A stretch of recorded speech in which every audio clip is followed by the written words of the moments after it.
dhiiga jaynoota meeqaa turra dhangalaafame hayyuu meeqaa fi meeqaatii turra wareegame ifin dadhabsiisina sirni gadaa Oromoo abadan hin diigamu ABO'n hin diigamu waboon keenya hin diigamu sadeenuu dhiiga lafee gootaatiin ijaarame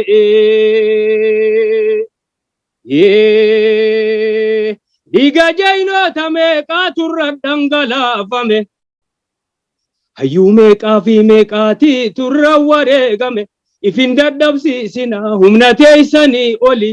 sirni gadaa Oromoo abadan hin diigamu ABO'n hin diigamu waboon keenya hin diigamu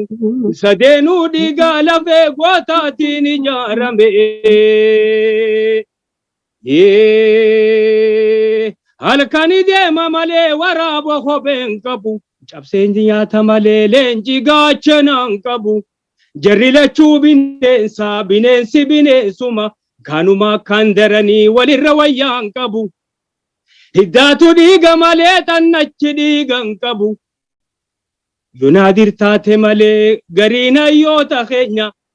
hoggana keenya jenneenu jala fiiga malee leecalloo nurraan qabu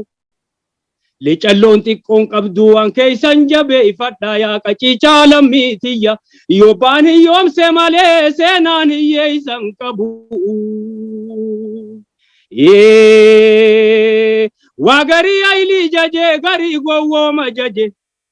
birbirsa fiin xaggalchee kanniisa ayli jaje birateeysee kajeelti wenni gowwoma jaje waan jalliseefuu qaba jallawaa hambaan qabu mukaan pottoysan daafkaa gowwoma jaje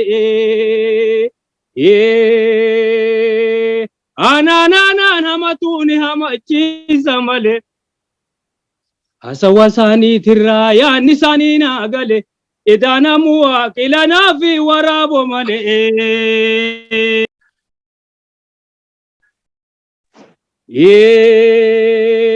keenyu malee injisaniiti qawwee harka guuranii nurratti duulichisanii bineensa foonnu nyaatee dhiiganu xuuxaa ture guuzanu yaammatanii ola deemaa Oromoo osoonni lubbuun jiru osoonni dhidhiitatu ibiddaan affeelani garii manaa baasanii ajjeesanii darbanii awwaallata dhorkanii bineensa nyaachisanii akkana keessa jirra gurraanni dhageessanii maal eeydayyaa Oromoo qaciichaa lammiitiyyaa maan kaanee tetteessanii gariin keenyan dammayne yaa Oromoo arralle lafee warsee isaan cabxuu yoo waliin cabsan malee akka lafee warsee isaatti numa waliin caccabsaa jiran dhiiroo arralle heddummeeyseen nu uume rabbiif galannaa gayu sila akka dunu duulaniin qaata dachiirraa dhumne rabbumaaf jirra malee